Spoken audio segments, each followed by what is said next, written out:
Olá, hoje vamos falar da memória da nossa cidade, da nossa região. Minha convidada de hoje é parceira, comprometida e muito dedicada. Natural de Novo Hamburgo, a filha da dona Liege e do seu Breno é formada em comunicação social pela Unicinos. A esposa do Cícero tem uma experiente carreira no jornalismo.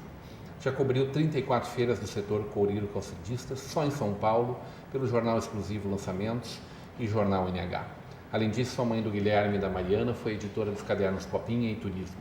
Atualmente está na editoria de comunidade e quinzenalmente apresenta o programa Onde Ir na Rádio ABC. Hoje teremos uma conversa de peso com Suzete Terezinha dos Santos Melo, a Suzy Melo. Seja muito bem-vinda, Suzy Melo, para essa conversa de peso. Obrigada, Rodrigo. Fico bem contente com esse convite. Eu falei que vamos falar da nossa memória aqui, porque a gente vai falar também de uma pessoa muito especial aqui para a nossa região, né? Natural de Porto Alegre? Natural de Porto Alegre. O seu Breno Melo. Exatamente. Teu pai? Meu pai. Fez 9 anos do falecimento dele. Sim, dia 11 de julho agora, 11 Mesmo anos. dia do meu papai, né? Pois é, estavam comentando. Os nossos pais nos deixaram em 11 de julho. Teu pai que foi uma pessoa que fez sucesso mundo afora. Mundo afora. Que maravilha. Mas vamos falar um pouquinho de ti. 34 feiras só em São Paulo. Andou pelo México, andou Brasil afora, cobrindo, fazendo calçado. Sim, eu tive essa experiência com o jornal exclusivo, com a revista Lançamentos, Feira Coromoda e Francal. Minha especialidade era na área de varejo, fiz muitas matérias nessa área do setor. E no México foi uma viagem para Ampic, feira de componentes. Também fiz feira no Paraná, no Rio de Janeiro, sempre falando do setor e falando aqui da nossa região. Imagina em Novo Hamburgo, então, né? Com certeza. Todas as feiras ao longo daqueles 17 fora anos. as feiras daqui, né? Da FENAC, pois é, né? Fora as feiras daqui. Me conta um pouquinho de ti. Nascida em Novo Hamburgo. Sim, sou natural da cidade. Nasci no bairro Guarani, sou do bairro Guarani, né? E tenho mais 3 irmãos. O Jorge, que é o mais velho. O Paulo, muitos conhecem ele por Giba, que é o apelido dele. Daí vim eu e a minha irmã Liette. Vocês são de 4 mães diferentes? De mães diferentes, não, todos da Dona Liege. Os 4 da Dona Liege. E depois meu pai teve uma outra família, que daí teve a Letícia. Ah, então tu tem mais uma quinta irmã, que é a Letícia. Só que ela não mora aqui na nossa região, a Letícia Melo. Muito bem. O que no Guarani ou na nossa região te fez ir para a comunicação social? Né? Nossa, faz uns 20 anos atrás, né? Com um tempinho. Mas eu sempre gostei de conversar com as pessoas, embora eu tenha um lado assim, aparentemente meio tímido, mas eu gosto de contar histórias e eu gostava muito de ler também. E isso me apaixonei, me inscrevi, passei no vestibular e acabei fazendo jornalismo. O jornalismo veio antes da profissão? A faculdade, a graduação veio antes? Não, na realidade, quando eu entrei o meu pai, na realidade,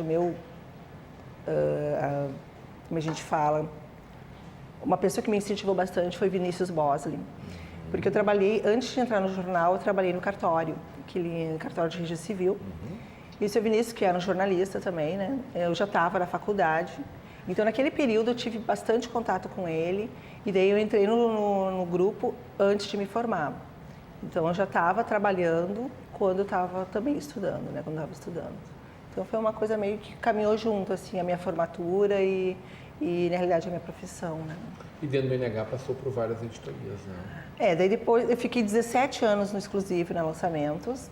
Tu entrou já para fazer calçado? Exatamente, entrei nessa área, na área de economia. E depois eu fiquei esses 17 anos e resolvi ir para o diário. Porque o jornal e a revista era aquela coisa mais temporária, era semanal, e eu queria ter essa experiência diferente, né? Então eu fui para o NH, na editoria da comunidade, antigamente era geral, né, que se falava. E entrei no NH, fiquei durante uns 3 anos. Daí eu saí resolvi sair, ficar mãe mais tempo, com o Guilherme e com a Mariana, fiquei uns 2 anos fora e voltei novamente. E nessa volta, daí eu voltei para fazer geral e depois assumi. Quanto tempo de volta agora? Agora, em fevereiro, fizeram 9 anos já de volta. Tu viveu os períodos de maior transformação do calçado. Do setor todo, né? Uhum. Provavelmente viveu os melhores dias lá nos final dos anos 80. 80, né? O dinheiro, os dólares rolando nessa Exportação cidade. crescendo. E depois, logo depois, o grande baque e baques sucessivos, Sim. né? O que tu viu aí que te chamou mais atenção ao longo desse período? Eu acho que todo mundo aprendeu. O setor se profissionalizou, embora teve essas quedas, era antes teoricamente mais fácil, né? Nessa década que eu peguei era uma década boa, mas quando houve esse fechamento de empresas, a exportação não ficou mais tão tranquila. Eu acho que o setor, a indústria aqui na nossa região acabou se profissionalizando e por isso que hoje existem tantos pensadores, né? Nossa região é muito de pensadores, de crescimento. Nós somos a história, embora não tenha fábricas hoje na área de calçado, nós somos assim exemplo na formação de grandes profissionais. É que a nossa região, ela pensa o calçado, ela é um exemplo nessa área de calçado. É justo que a gente queira carregar no nome de Capital Nacional do Calçado? Pois é, essa é uma pergunta que muitos fazem e eu sempre respondo que eu acho que é justo, porque é a história da gente, né?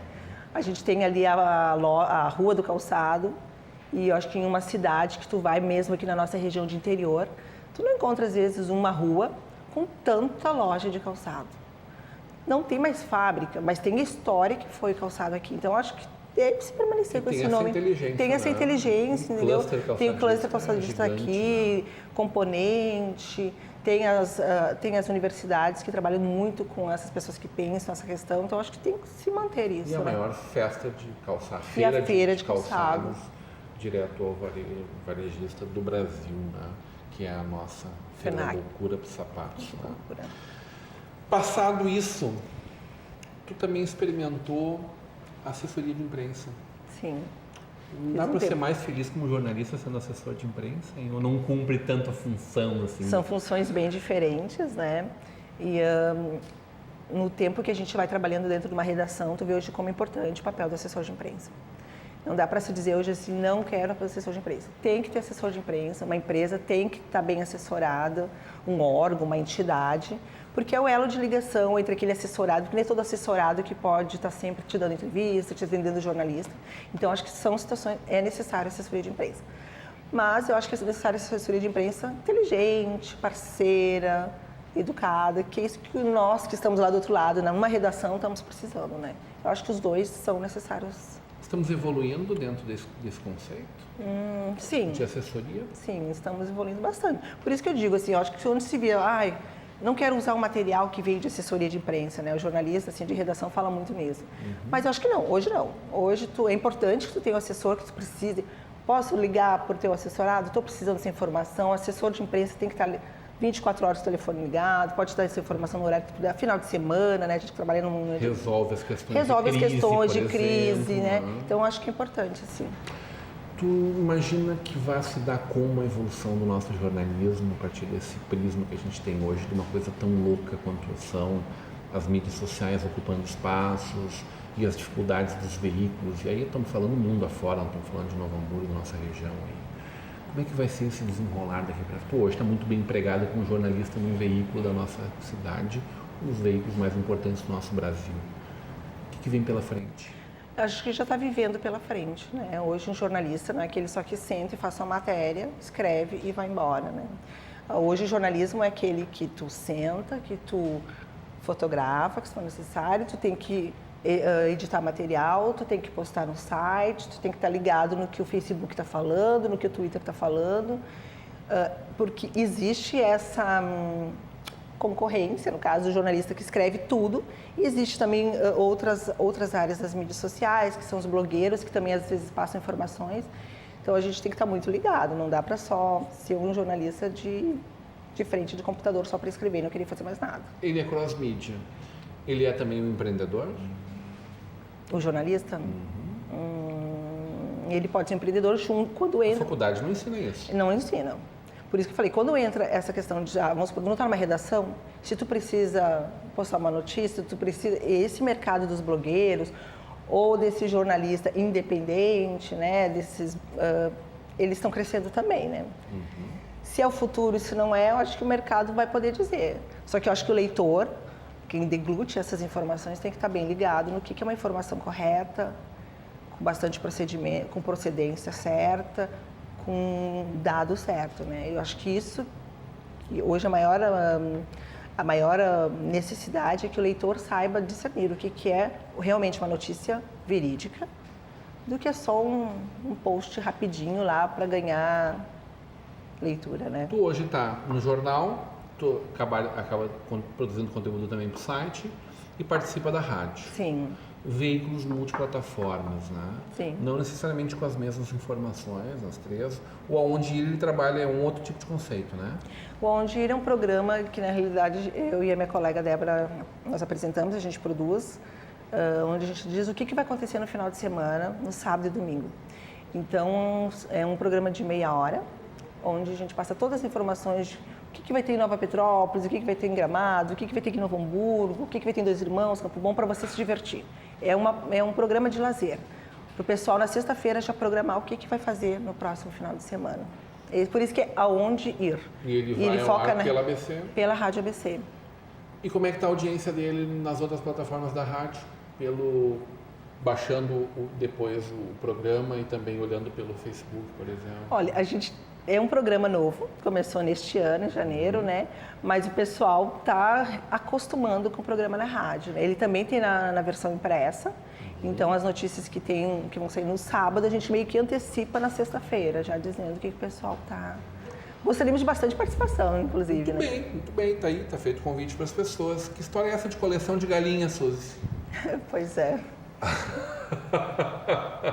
Eu acho que esse é meu papel de mãe, assim, eu digo que galinha tem essa coisa de mamãe, dos pintinhos em roda, né? E eu me sinto muito mamãe, mãezona, muito assim, mãezona. Na redação tem esse apelido, inclusive, de mãezona, né? E começou faz uns 2 anos, né? Que eu resolvi ir em alguma cidade comprar um objeto de lembrança. Que objeto eu vou levar? Eu vou levar uma galinha, né? E começou a crescer. Tem o armário da minha mãe para botar as galinhas. E as amigas... Tem gente que te manda galinha também. Tem gente que me manda galinha, vai viajar, já lembra, vou mandar para a galinha da Suzy, né? Brincando, né? E assim ela vai crescendo, né? Mas muito simples, sem muita frescura. A ideia é mesmo esse lado sentimental dela, né? Pode ser uma galinha pequenininha, grandezinha. A gente vai guardando. De tudo que é material, tudo que é cor. Tá bom. E seu lado mãezona? Quem é que foi esse teu pai aí? Breno Melo. Pois é. Vamos conversar sobre isso na volta do intervalo? Pode ser. Hoje, numa conversa de peso com a Suzy Melo.